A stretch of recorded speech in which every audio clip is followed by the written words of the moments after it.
Hi again. So I wanted to post some information about basically the basics of astronomy, what we cover in Chapter 1, some of the most basic definitions, some of those basic units and structures that we talk about in the universe. And a lot of this is going to be kind of my own words. Some of it's in the textbook, some of it's more additional stuff that you should just know anyway. So the hope is that in between reading through the textbook and between watching this every week and between every lecture and everything, that you're getting a pretty good sense of what we're talking about here and what you should be learning. But as always, please, if you have any questions, let me know either in class or shoot me an email after you watch this. Either one is perfectly fine. So again, the most basic questions that we're asking here: what are the basic vocabulary terms that you should be aware of? Light years, galaxies, stuff like that I'll be using freely for the rest of the semester. So if you're not clear on exactly what these terms mean, it's going to be a lot more difficult to understand. Also, what are the typical objects that make up the universe? Is it just star after star after star, or are there other things like galaxies or clusters of galaxies out there? And yeah, the answer is yes. And then also, I'll basically roughly define what what the hierarchy of the universe means, but we'll cover this more in depth in class on the first Wednesday. And the last thing that I'm not really sure why the book does this, but it decided to throw in a section on the Big Bang and modern cosmology into Chapter 1. They kind of start with a bang, pardon the pun.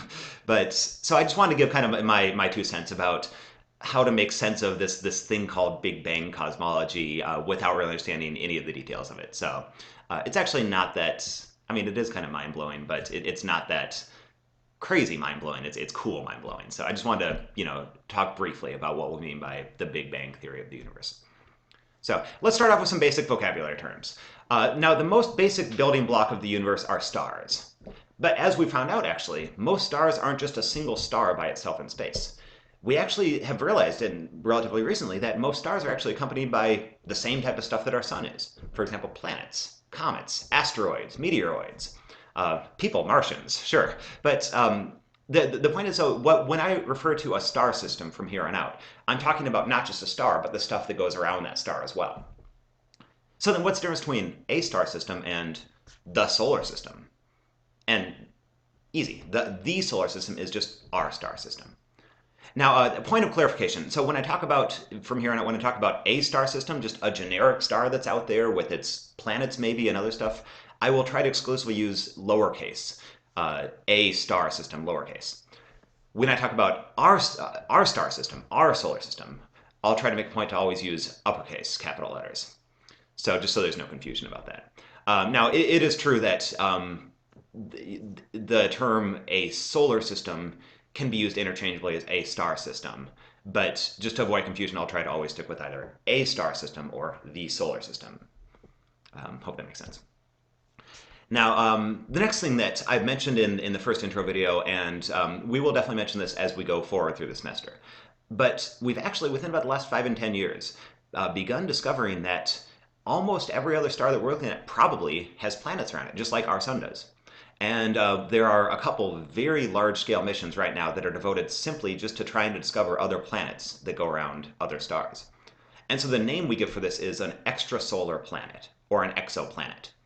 And it's so amazing because just literally within about the last 5 years, we've gone from knowing about a couple of these, that maybe there were 5 or 10 other ones that exist, and this was our state of knowledge about 7 years ago, to now actually having discovered, or very strongly having evidence of there being literally over 5,000 other exoplanets out there.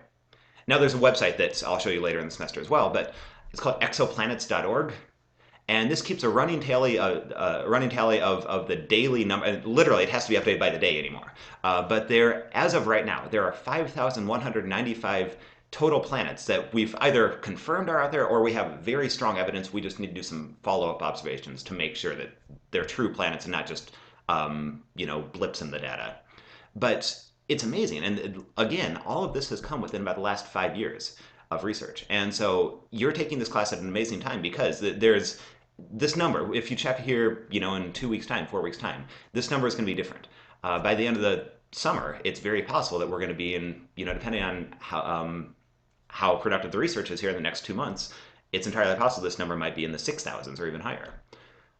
So it's the single most not important. Well, I mean important as well, but the single most productive avenue of research and the active avenues of research right now in astronomy.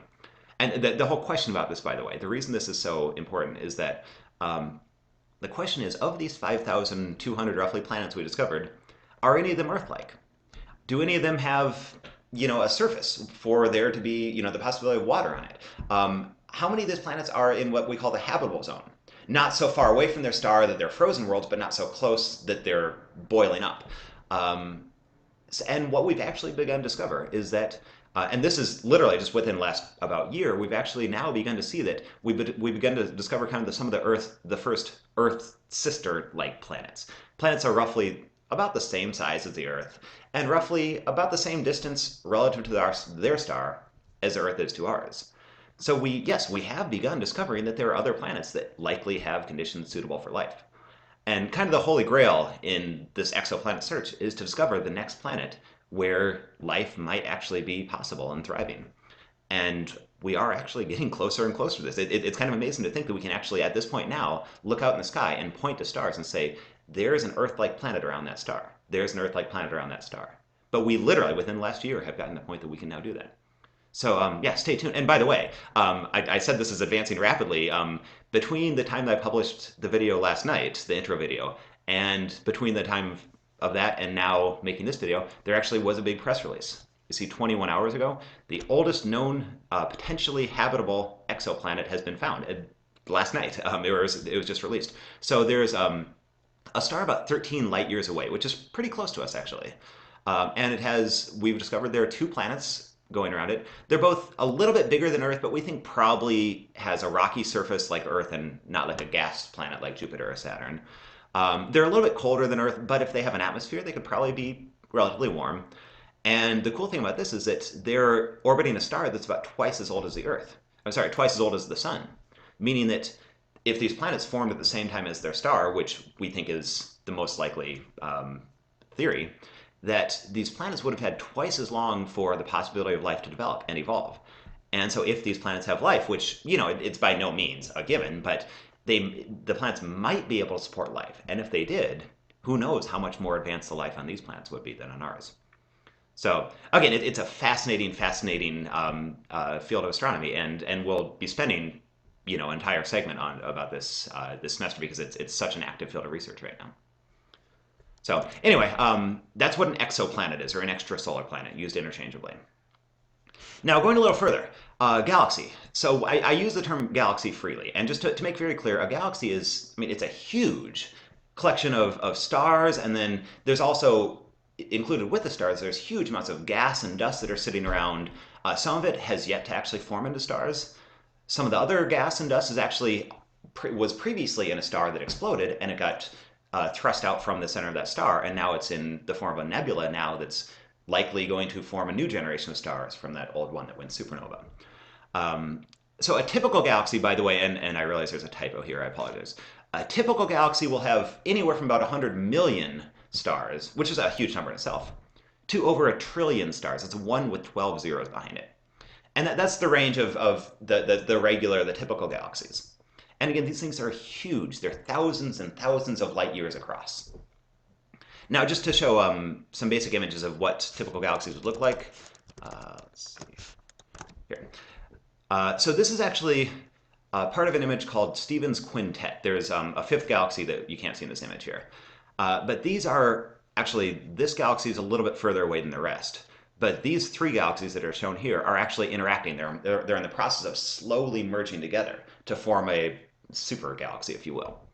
And I think the really cool thing to note about this is that we're at the point now with modern technology that we can literally look at individual stars within faraway galaxies.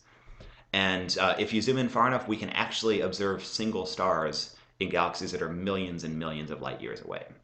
And I think that in itself is fascinating. So that's what a galaxy is. Now, what's the difference between a galaxy and the Milky Way galaxy? It's easy. The Milky Way galaxy is just our galaxy, in the same sense that the solar system is just our star system. For what it's worth, our Milky Way has a pretty average number of stars, maybe a little bit more than average, about 100 billion. Remember, we started about 100 million, so But the Milky Way has about 100 billion stars roughly. And did you know the sun is nowhere close to the center of our galaxy? The sun is actually about two-thirds away, at about 27,000 light years from the center of our galaxy. Now, if you were to make a image, if you could somehow fly out of our galaxy and take an image from above it, which obviously we didn't actually do that. We'd have to go thousands and thousands of light years away to take this image, which we have not gotten yet. This is what our galaxy would look like, we think. It's an artist's rendering, but just to show, this is the position of our sun. Now, here's the center of our galaxy. There are these big spiral arms that spiral around that. And we're at the edge of one of these spiral arms about two-thirds of the way out from the center of the galaxy here. So we're not really that special. And our sun, by the way, is actually it's a little more average, a little more massive than the average star, but there are stars that are 10, 20, 30 times more massive than our sun out there. So it's not really a spectacular sun, and it's not really in a spectacular place in our galaxy either. Now, the other cool thing about this, by the way, is that we've realized that the galaxy is not just kind of sitting still like this. By the way, it has roughly, our type of galaxy, a spiral galaxy, it has about the shape of a pancake, but actually it turns out that pancake spins around. And our sun actually makes a lap around the center of our galaxy once about every 220 million years. So our galaxy, it spins around the same way that the planets move around the sun in our solar system. So something to think about. Now, one common misunderstanding is that the Milky Way and the universe are not the same thing. The universe is everything. I think Carl Sagan put it best saying that the universe is everything that ever was and everything that ever will be. It's all of space, all of time, and everything that exists in all of space and time. So the Milky Way is just a single galaxy, one of hundreds of billions of galaxies that we know of that inhabit the universe. And our star is just one of hundreds of billions of stars in our Milky Way, which is one of hundreds of billions of galaxies. So you're seeing that there's kind of some, smaller, bigger yet structure. And so just understand the universe is the biggest possible thing we can talk about. If it exists, it's a part of the universe. There's nothing that's bigger than the universe because, by definition, the universe is everything. So, going a little further, and by the way, I hope this makes sense. As you're going through these videos, please take notes. Obviously, with YouTube, you can pause this and write down whatever you want. But if you have any questions, that's partly why I like doing these online videos, because you can come to class and actually ask them, or shoot me an email or whatever. But just to lay out some more vocabulary words and talking about the basic units of distance that we use in astronomy. Now, the smallest unit that we'll really be talking about, we're not going to bother with miles or centimeters or anything. The smallest things we'll be talking about in the universe are on the scale of AUs, or astronomical units. And we define this to be the distance from the sun to the Earth. Now, some of you who have taken an astronomy class before, or who know a little about this, you know that the Earth doesn't actually make a perfectly circular path around the sun. It actually makes a slightly elliptical path. At some points, it's a little closer to the sun. At some points, it gets a little further, not by more than about 1.5% or so. But so we actually have to define what an AU is as the average distance from the Earth to the sun, because it does vary slightly, not by much at all. And by the way, it's about 150 million kilometers, or 100 million miles. So if we're trying to describe the distance from here to Mars, or from here to Jupiter or something, it's a whole lot easier to say, yeah, it's about a half an AU to Mars, or it's about an AU to the sun, or it's about 2.5 AUs to Jupiter. It's a lot more difficult to say, oh yeah, it's about 75 million kilometers to Mars. It's about 450 million kilometers to Jupiter. That stops making sense at some point. So it's a whole lot easier and simpler to say, oh yeah, it's a half an AU to Mars. It's 2.5 AUs to Jupiter, or whatever the distance is. So that's the basic unit that we use to measure distances within a star system. Now going out to a bigger unit here, the term light year. Contrary to every science fiction movie that's ever been made, a light year is not a unit of time. You don't wait for light years for your friend to arrive. No. A light year is a unit of distance. And specifically, it's the distance that light travels in 1 year.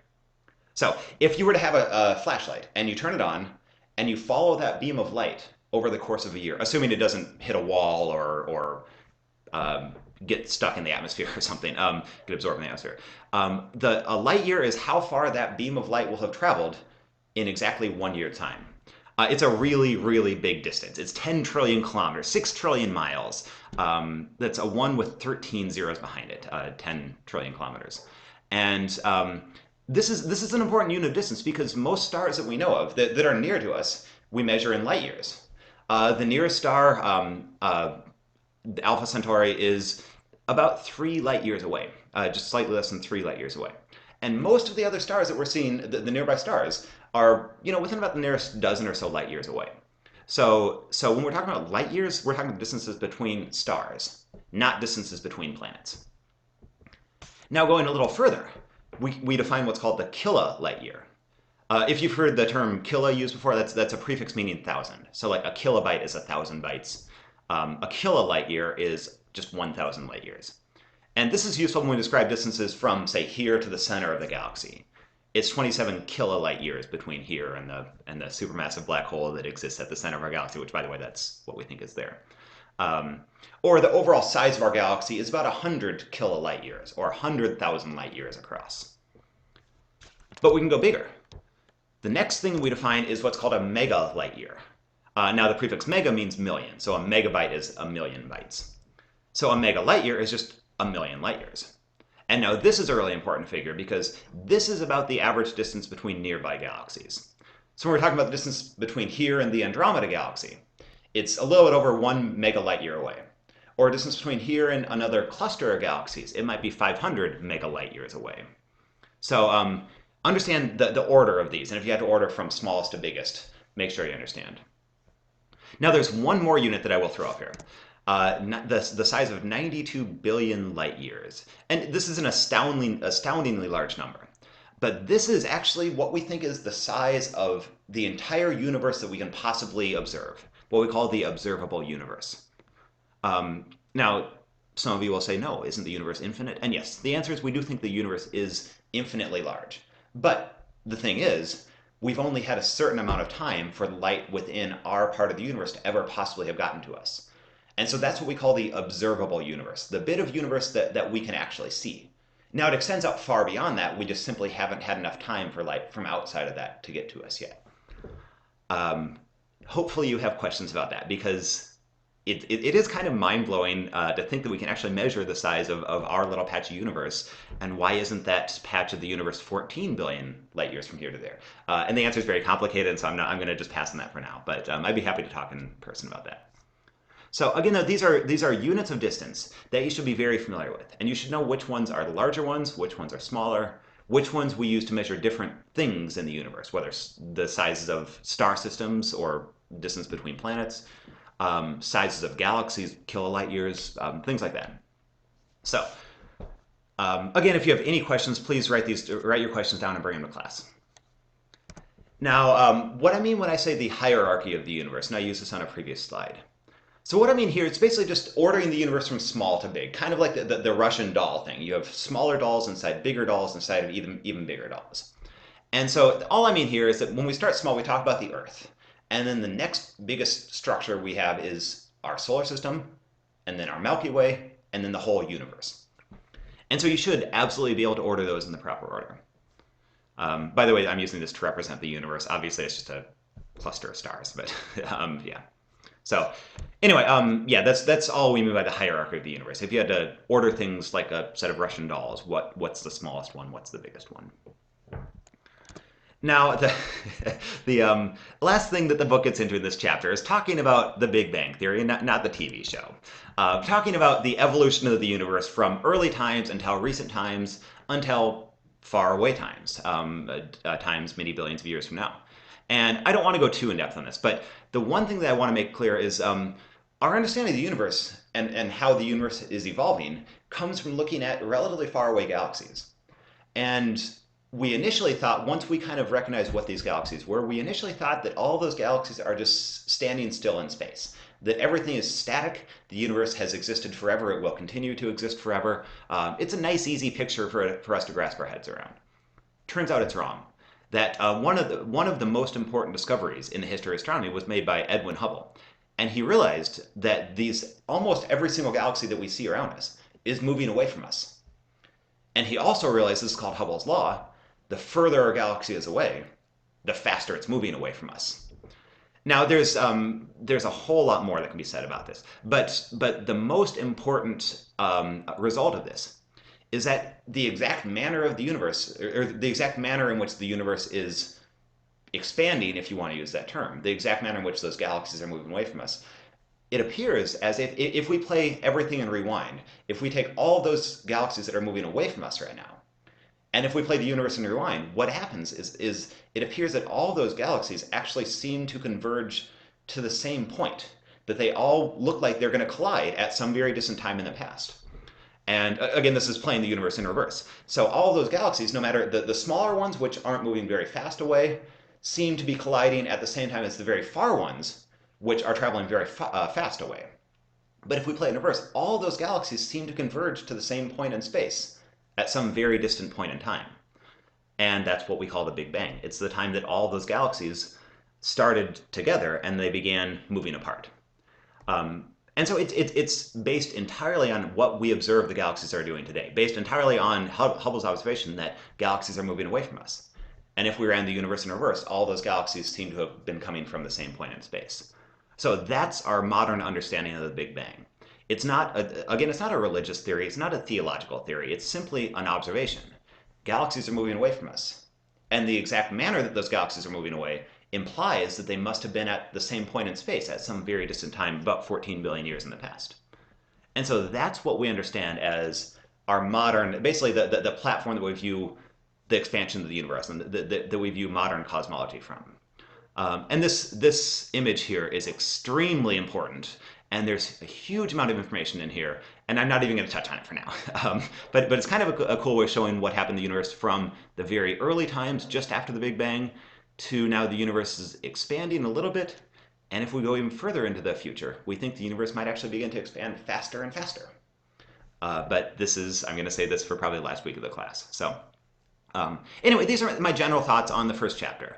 Like I've said a couple times, if you have any questions, please write them down and ask me in class, because this is one of my favorite things to do in the astronomy class, because I hope that you have questions, and you should, naturally, because this stuff is kind of mind-blowing. We're literally talking about different worlds. So and I look forward to the first class. Please, like I said, read through chapter 1, take notes on it, and there will be a short quiz on this stuff, just so you know. I'm not going to try to kill you on the first day of class. So anyway, good luck, and I'll see you hopefully on the first class. Bye.